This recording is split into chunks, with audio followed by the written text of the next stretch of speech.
Let's go turn some compost. Come on, chickens.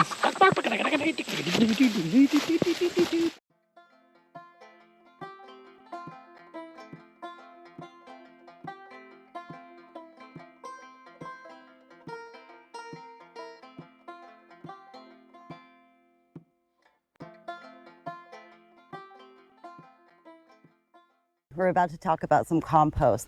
So there's a few ways that you can compost. You can do the traditional bay method where you have 3 bays and you are turning one into the other.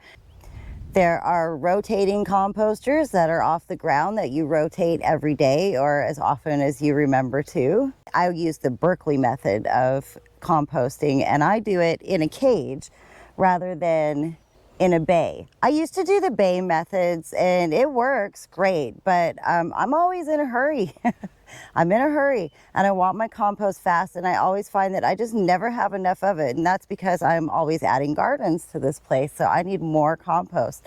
And we make our own compost here. I don't bring anything in. So I guess we could start off talking about what the Berkeley method is. It's basically an expedited composting process. So there's no wrong answer with these different ways of composting. It's really about the time and effort that you want to put into it. You know, the bay composting is minimal effort. You're going to have to turn it once in a while, and you may have to water it once in a while as well. But it's going to take a lot longer to make your compost.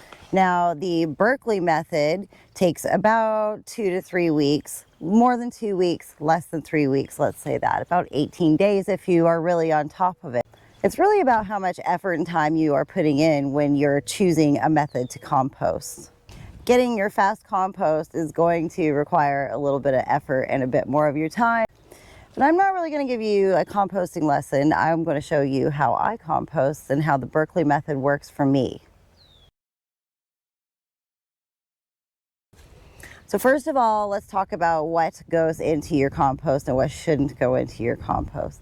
You want a good mix of green and brown materials. So your brown materials are going to be your carbonaceous things like brown natural paper or cardboard, which you would shred into small pieces, straw, wood shavings. You could also use wood chips if you wanted to. You know, wood chips are going to take a lot longer to break down, but hey, if you've got the time and you've got the wood chips, feel free to throw those in as well because they are carbon material. But you're also going to need your green materials, and these are your nitrogen heavy materials. So these are going to be like kitchen scraps, vegetable and fruit peelings and scraps and core, eggshells, coffee ground. If you've got it lying around, sheep manure, cow manure, chicken manure, these are all great green materials. So some things that you do not want to put in your compost are things that are going to rot. So you don't want meat, you don't want fats, dairy, bones. It's generally recommended that you have 70% carbon to 30% nitrogen in your compost. 50-50 will be fine too, and I can tell you this because my compost gets what it gets. Some weeks it's more manure than it is vegetables, and sometimes it's more vegetables and fruits than it is manure. It gets what it gets. But you know what? It all makes good compost and it all grows great produce. So you don't really need much for this composting method. I got myself some really rigid fencing. It's about 36 inches tall and it has rectangular holes that are about 1 by ½ an inch. So it can get lots of air and it's going to be sturdy enough to hold everything together. The other thing you're going to need is a thermometer. I picked this up for $12 at the nursery. You can get more expensive ones and you can get them with much longer probes than this. This is just a soil thermometer. All I need is something to poke in and get the temperature. So I didn't get too fancy and I took the $12 one. The other thing you're gonna need is a shovel, and don't forget to bring some energy because you're gonna have to turn this every 2 days. But really, it's not that big of a deal. And it's so satisfying because you can literally see the change every 2 days. And when you come and check the temperature, it's gonna excite you too, I promise. So let me just break down the Berkeley method for you. So like I said, there's probably pretty specific ratios, but my compost gets what it gets. So let's call it 50-50 that we're going to put in here. Start with your compostable biomass. It's best if you can have it in as small of pieces as possible. The smaller the pieces, the faster they're going to break down. So you don't want to put like a huge broccoli stalk in there and expect that it's going to be turned into soil in 18 days, because that's not going to happen. So if you're going to put a giant broccoli stalk in there, I suggest that you throw it in the food processor or get out your butcher knife and chop it into smaller pieces if you want it to compost down in your 18 to 21 day window. So you can make a pile about 3 feet by 3 feet and 3 feet high. It's probably about what mine amounts to inside the cage. For 2 weeks, you're going to turn your pile every 2 days. You're going to want to bring the material from the center to the outer parts of it. So that is the goal. The center is going to heat up, and you're going to use your thermometer and check it every day. And when it starts to go down again, you're going to turn it again, and it's going to aerate that, which means it's getting lots of oxygen, and that oxygen is going to start decomposing that material and creating that heat, which is going to break it down even faster. So every 2 days you turn, you bring more fresh oxygen into that, and the process starts over again. The other thing you want to keep an eye on is your moisture content. If it's really, really dry, it's going to slow it down almost to nothing. You want a good amount of moisture in there. You should be able to clench a ball of it together and have it hold its shape when you open your hand. You don't want water dripping out of it. If there's water dripping out of it, that's way too much. Optimally, if you have the perfect amount of hydration, you should squeeze it. It should feel like a damp sponge. You may get a drop out of it, but if you get no drops out of it, it's holding its shape when you open your hand, you're there. That's what you want. And the last step is covering it with a tarp for 4 days, because you want to superheat it. You want to kill all those pathogens and hopefully any seeds that are left in there as well. So I put a dark tarp over it and leave it out in the sun. 4 days is the absolute bare minimum, but if you can leave it longer, leave it longer.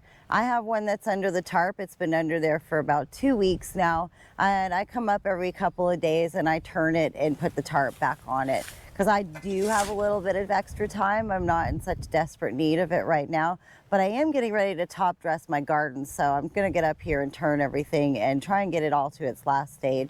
We have our layers of brown material, which you can see it's literally brown. It's a lot of wood shavings from the chicken coop. And then just above that is the nitrogen material. So we've got our browns and greens, and we're going to probably put another layer of brown and green on top of this. And then I'm going to start turning this one right away. Now this one is ready to go. I'll be opening this up and using it in the next day or two. And then over here is my fully finished compost, and it's under the tarp doing its last stage of heating up. This hasn't been turned for a few days, so we'll stick the thermometer in it because I am curious as to what the temperature is. And I have 2 snakes that live under here, so we may see a snake when we pull this up. We'll just have to see here. Oh, yep, there's my snake. That is some lovely finished compost, but we're looking really, really good. I'm gonna give that a turn, see what the moisture content is, and then put the tarp right back on. And I don't want to disturb my snake too much. Go into the rhubarb, buddy. All right, let's do a little scoop here. Oh, look at that color. Look at that color. Dark, rich brown, which is exactly what you want to see. Oh, let's see, this one hasn't been turned. Let's go ahead and stick this in. Oh, wow. Okay, well, we're holding strong at 85. Very nice. Now, your compost should not stink. If it smells bad, it either has too much moisture, you are putting the wrong materials into it, or you're not turning it. It should be decomposing, not rotting. It should smell earthy, and there should be no foul odor to it whatsoever. So if you're smelling something really bad, you need to troubleshoot and go through that checklist and find out what it is that's not right in there.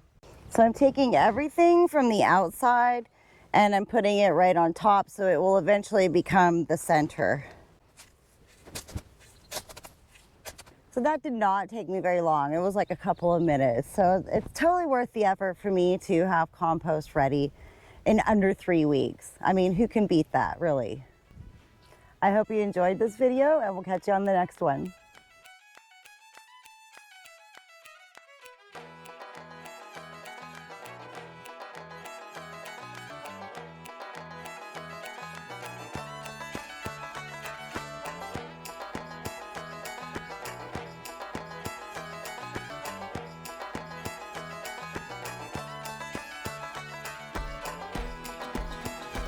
watching.